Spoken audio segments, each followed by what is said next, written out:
Hi sir, hi classmates, good day. I am Roger Optional ABS Ed Science student, and today's video or today's presentation I am going to discuss or report about my chosen topic for my term paper, which talk about the T cells, other cells related to immunity with the SARS-CoV-2. So for our discussion coverage, let's talk about the introduction of my topic, the cell theory, the T cells, other cells related to immunity, and then the last one is the SARS-CoV-2. So our discussion rules, or at the end of this discussion, let's follow our rules. Now first we have listen carefully, and then we have take down notes if ever there are important things to be considered and take note. Then we have also address a proper attire, then no food allowed in our discussion, then don't speak if unnecessary, then lastly is ask questions after my discussion. So, this is the introduction of my report about my chosen topic. So, coronavirus diseases or COVID-19 pandemic bring us the major threat to global issue worldwide.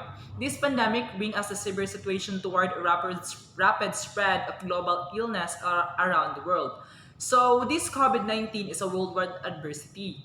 So, this case has shown as a different impact across the different nation in the continent. So these health issues ruin a life of billions of people around the world.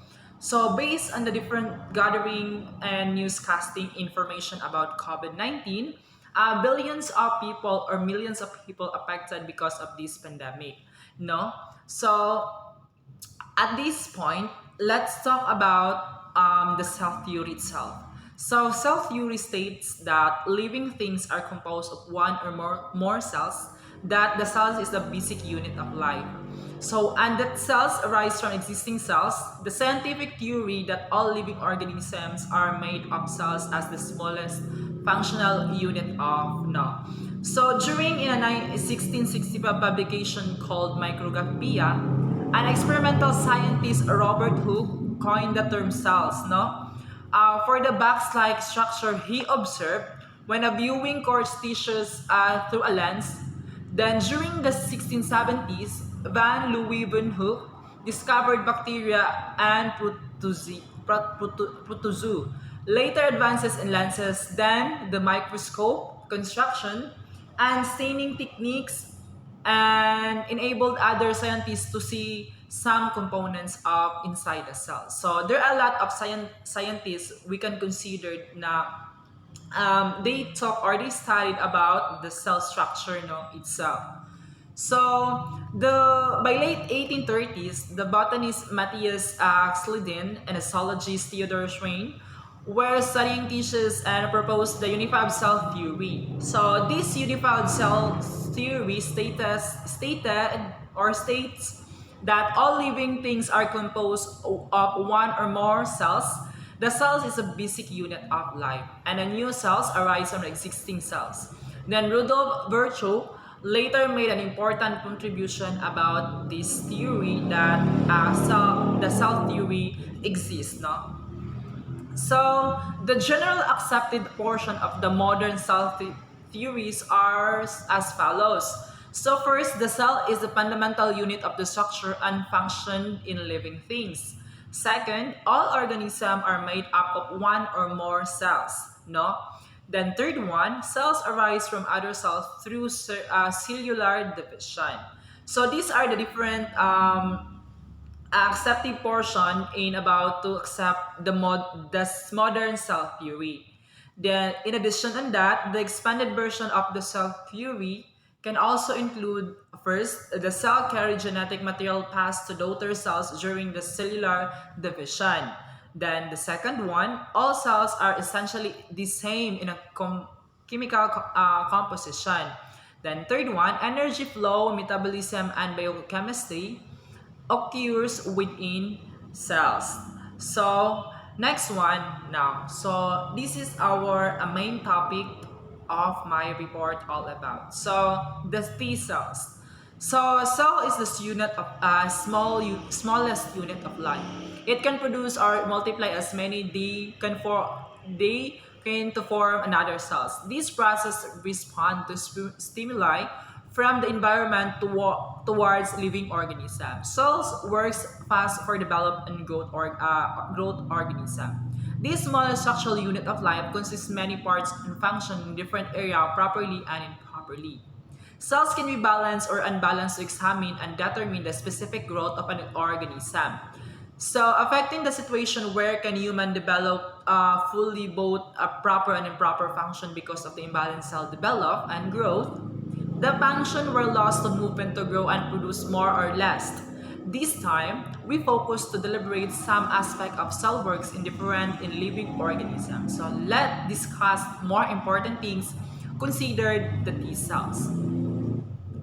So according to Britannica 2020, T cells, also called the T lymphocyte type of the leukocyte, or also called as a white blood cells. That is an essential part of an immune system. So T cells are one of two primary types of lymphocytes. So B cells in being the second type that determine the specificity of immune response to antigen, foreign substances in our body. So the T cells originate in the bone marrow and mature in the thymus. In the thymus, the T cells multiply and differentiate into helper, regulatory or cytotoxic T cells, or become memory T cells. So they are these then sent in the peripheral tissues and circulate in the blood or lymphatic system once they stimulated by the appropriate antigen. So the helper T cells secrete chemical messengers called cytokines, which stimulate the differentiation of B cells into plasma cells or the antibody producing cells. So the regulatory T cells acts to control the immune reactions, hence their name, cytotoxic T cells, which are activated by various cytokines, bind to all kill infected cells and cancer cells. So the T cells have many identical T cells receptors that covers the surfaces rather, and can only bind to one shape of antigen. So the T cells are the part of the immune system that focus on specific foreign particles rather than generically attacks any antigens. The T cells are circulate until the encounter of their specific antigen. So as such, T cells play an critical part on immunity to foreign substances. So the role of our T cells in the resolution of the exacerbation of COVID-19. So as well as their potential to provide long-term protection from the reinfection with the SARS-CoV-2 remains debated. So nonetheless, the recent studies have highlighted various aspects about the T cells, responses to SARS-CoV-2 infections that are starting to enable to some general concept to emerge.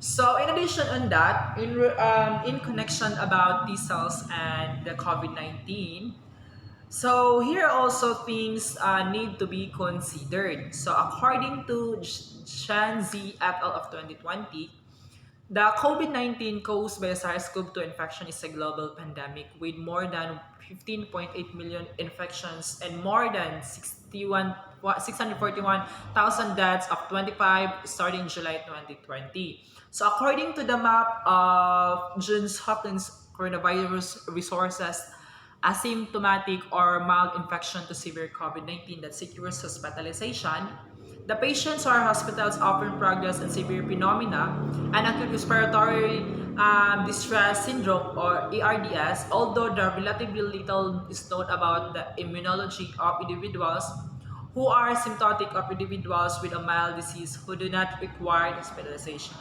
So usually, yun kasi in terms of T cells of COVID-19 pandemic, is brought more situations na parang yung paggalaw ng mga cells is parang improperly way siya na kumbaga merong mga mga some part of the cells na nag-impart ng improperly function or malfunction or ano siya, hindi na siya response because of some diseases na na-create siya. That's why meron kasi tayong mga cells kasi is para siyang merong mga identifiable way na kung saan para siyang kumbaga meron siyang mga like nito na ito parang meron siyang mga some parts na na-affect. That's why meron siyang maka-cause na mga different functions na na-adapt natin. So the components of the immune system or the other related cells in immunity. So cells of the immunity system can be categorized as lymphocytes, T cells, B cells, and NK cells. So which includes neutrophils and monocytes.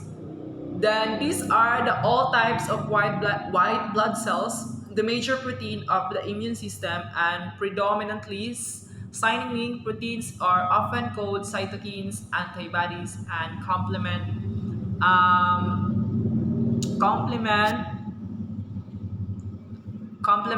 proteins. So here we go next. So the B cells are also some called B lymphocytes and often named for the lab reports about CD19 or CD20.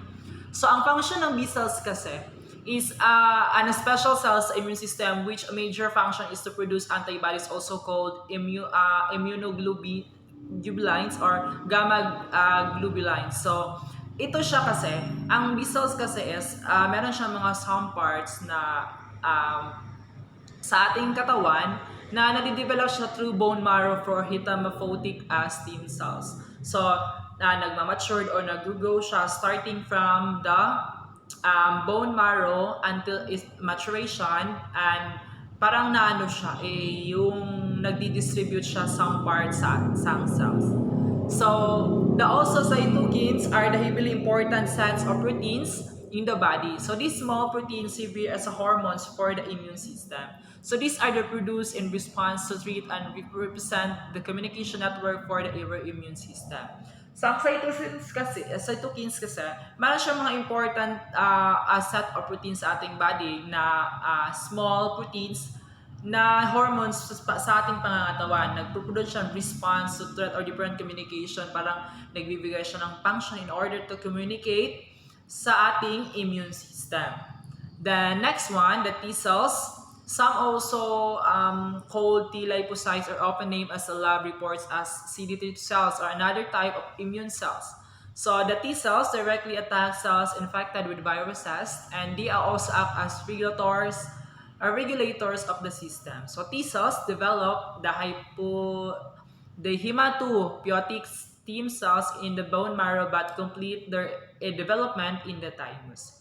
So yung T cells kasi, yung function niya in order to regulatory process niya sa ating immune system, meron siyang mga, nag-start din siya sa bone marrow. Pero iba siya sa B cells na nangyayari kasi nagde-develop siya through sa thymus natin. Yung special thymus is a special organ of our immune system in the chest, no, na maano natin siya.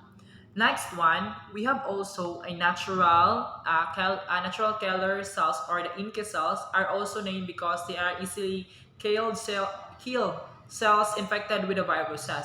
They are said to be natural killer cells as they do not require the same thymic education. Then that T cells required NK cells are derived from the bone marrow and represent in relatively low numbers in the blood streams and in a tissue. So yun siya. Another one, we have also the neutrophils or the polymononucleus. Police or PNPs are the most numerous of the types of the white blood cells. So making up about half or more of the total. So they are also called glionucleotides and appear our lab reports as a part of complete blood count. So itong neutrophils, isa ito sa parts ng cells na kung saan nagfo-focus siya in terms of sa ating white blood cells na na-appear siya. The next one, we have also monocytes are closely related to the neutrophils and are found circulating rather in the bloodstream. So these are the different things or other related cells in the T cells. So the complement system is composed of the 30 blood proteins in ordered fashion to defend against infection. So most proteins in the complement system are produced in the liver. So these are the some aspects na we can found in our immune system in regards to proteins. So in connection to that, our report, let's talk about the SARS-CoV-2 also. So, what is SARS-CoV-2 basically or practically? So, the SARS-CoV-2, according to the Libert, SARS-CoV-2 is the cause of COVID-19. So, this disease has been declared as a pandemic by the World Health Organization and is having severe affection of both individual lives and economies around the world. So, the infection with the SARS-CoV-2 is characterized by a broad spectrum of clinical syndromes, which range from asymptomatic diseases or mild influenza-like symptoms to severe phenomena and acute respiratory distress syndrome. So, it is common to observe that ability of the single virus to cause wildly differing pathological manifestations in humans. So this is often due to multiple contributing factors include the size of the viral inoculum, the genetic background of patients, and the presence of concomitant pathological condition. So a SARS-CoV-2 is specific to T cells in patients with COVID-19. A SARS-CoV-2 specific to sa T cells and just started characterized for patients with a COVID-19. And a potential protective rule has been inferred from studies to patients who recovered from SARS and MERS. So to study SARS-CoV-2 specific T cells associated with viral clearance, we collected peripheral blood from 36 individuals after recovery from mild to severe COVID-19. Now, demographic, clinical, and virological information is studied at T cells, so respond against selected structural and non-structural protein. No? So another one, we have also a SARS-CoV-2 specific to T cells in patients with the SARS. So the current pandemic and for vaccine development against SARS-CoV-2, it is important to understand whether acquired immunity will be long-lasting. We'll have previously demonstrated that patients who recognize SARS have T cells that are specific to epitopes within different SARS-CoV proteins that persist of 11 years after the infection 11, where we collected PBMCS 17 years after SARS-CoV infection and tested whether there still contain cells that were reactive against SARS-CoV and other these have cross-reactive potential against a SARS-CoV-2 peptides. So in our conclusion of this report, so our conclusion, it is the nuclear Y NSP7 NSP7- and NSP13 specific T cells are detected and often dominant and unexposed donors, while representing a major population and individuals who have recovered from SARS or COVID-19. It is however, consistent with the findings of previous study in which ORF-specific T cells were preferentially detected in some donors who are not exposed to SARS-CoV-2, whereas the cells from individuals who have recovered from COVID-19 previously recognized structural proteins and introduction of virus-specific T cells in individuals who are exposed but ineffective has been demonstrated in another viral infection. No? So in addition to that, Theoretically, individuals exposed to coronavirus must just prime specific T cells. As the encoded proteins are produced first, coronavirus infected cells are necessary for the formation of the viral replicase and transcriptase complex that is essential for the subsequent transcription of the viral genome. So which then leads to expression of the viral RNA species. So therefore, the specific T cells could hypothetically abort viral production by lysing SARS-CoV-2 infected cells before the formation of the mature virions. So by contrast, in patients with a COVID-19 and a SARS, the N protein, which is abundantly produced in the cells that secrete mature virions, would be expected to eventually boast in N specific T cells. So these are the different references uh, of my report. So another one.